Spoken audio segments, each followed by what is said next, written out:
প্রিয়তমার artist ছিল শাকিব খান। একটা শাকিব খানের ছবির জন্য সমস্ত বাংলাদেশের সমস্ত হল উন্মুখ হয়ে থাকে।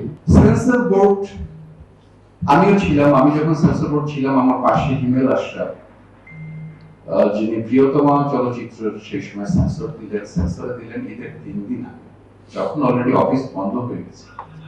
কিন্তু সেন্সর বোর্ড কি কারণে তার ছবিটা সেন্সর দিলেন?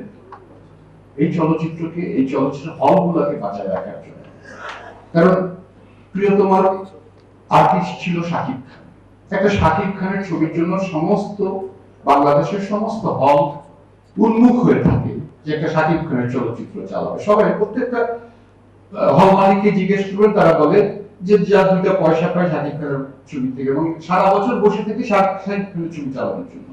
ওই রকম সময় যদি সেন্সর বোর্ড বলে যে আমার অফিস বন্ধ হয়েছে, আমার অলরেডি সরকারের ঈদ উপলক্ষে সব জায়গায় ছুটি, কিন্তু ছবিটা চলে আসছে, এখন সেন্সর বোর্ডে ছবিটা যদি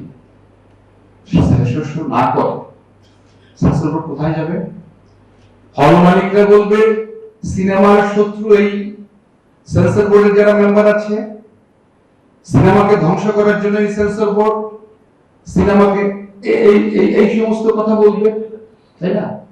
তো আমাদের তো সেন্সর বোর্ডটা আমাদের স্বার্থেই আসলে সেন্সর বোর্ডের কিছু করার থাকে না। আবার যিনি প্রশ্ন করেছেন, এটা তারও প্রশ্ন ঠিক আছে যে যদি এটা আমরা একটা নীতিমালার মধ্যে নিয়ে আসতে পারতাম। নিজের ও পরিবারের নিরাপত্তায় সব সময়ই থাকুন আপোষহীন। নিরাপত্তায় আপোষ নয়া, ঘরে রাখুন আরএফএল ল্যাডার।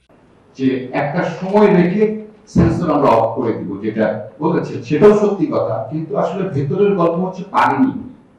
ওনার অনেক সিস্টেম লস হয়েছে। এই সিস্টেম লস গুলো কিন্তু সমিতি থাকলে আমার মনে হতো না, এবং ছবিটা সঠিক সময় জমা পড়তো, এবং ছবিটা হচ্ছে যে সঠিক সময় রিলিজ হতো, ভালোভাবে রিলিজ হতো, ভালোভাবে। আমি ছবিটা 5 বার দেখেছি, তাহলে আর ওই কথা বলতেন না যে আনফিনিশড প্রোডাক্ট। আমার মনে হয় যে প্রযোজক, ডাইরেক্টর ঘাড়ের উপর দাঁড়িয়ে ছিল, এডিটরের ঘাড়ের উপর, যে যা খুশি তাই করে দেন ভাই, খালি আমাকে কোনো রকমের ছবিটা দেন, আমার কোনো কিছু গল্প কোনো লিংক লাগবে না, আমার কোনো মিল লাগবে না, আমার গল্প, আমার এতগুলো টাকা আমার খরচ হয়েছে, আমার ছবি যদি আমি রিলিজ না করতে পারি মারা যায়। সত্যি কথা তো, আমরা তাকে সমর্থন করি, সে এনে দিছে। তো সেই সুযোগটা তার সেই অসুবিধার কথাগুলো আমাদের বুঝতে হবে। আমি বললাম যে হিমেল আশরাফের কথা, যে প্রিয়তমা আমরা দিয়েছি। প্রিয়তমা দেখেন, আমি তখন সেন্সর বোর্ডের মেম্বার, আমার ডাইরেক্টর পাশে আছে, সিকোয়েন্স চলছে dot dot dot dot dot dot dot dot music dot dot dot, sequence চলছে dot dot dot dot music. এরকম একটা ছবি সেন্সর আমরা দিয়েছি। সেন্সর বোর্ডের অরুণ বিশ্বাস তখন মেম্বার ছিলেন, সাংঘাতিক ভাবে উনি বিদ্রোহ করলেন, বললেন যে এটা আমরা একটা বাজে একটা উদাহরণ দেখে যাচ্ছে সেন্সর বোর্ডে, কেন আমরা এটা করবো? একটা বাজে একটা উদাহরণ হয়ে থাকবে যে একটা ইনকমপ্লিট চলচ্চিত্র।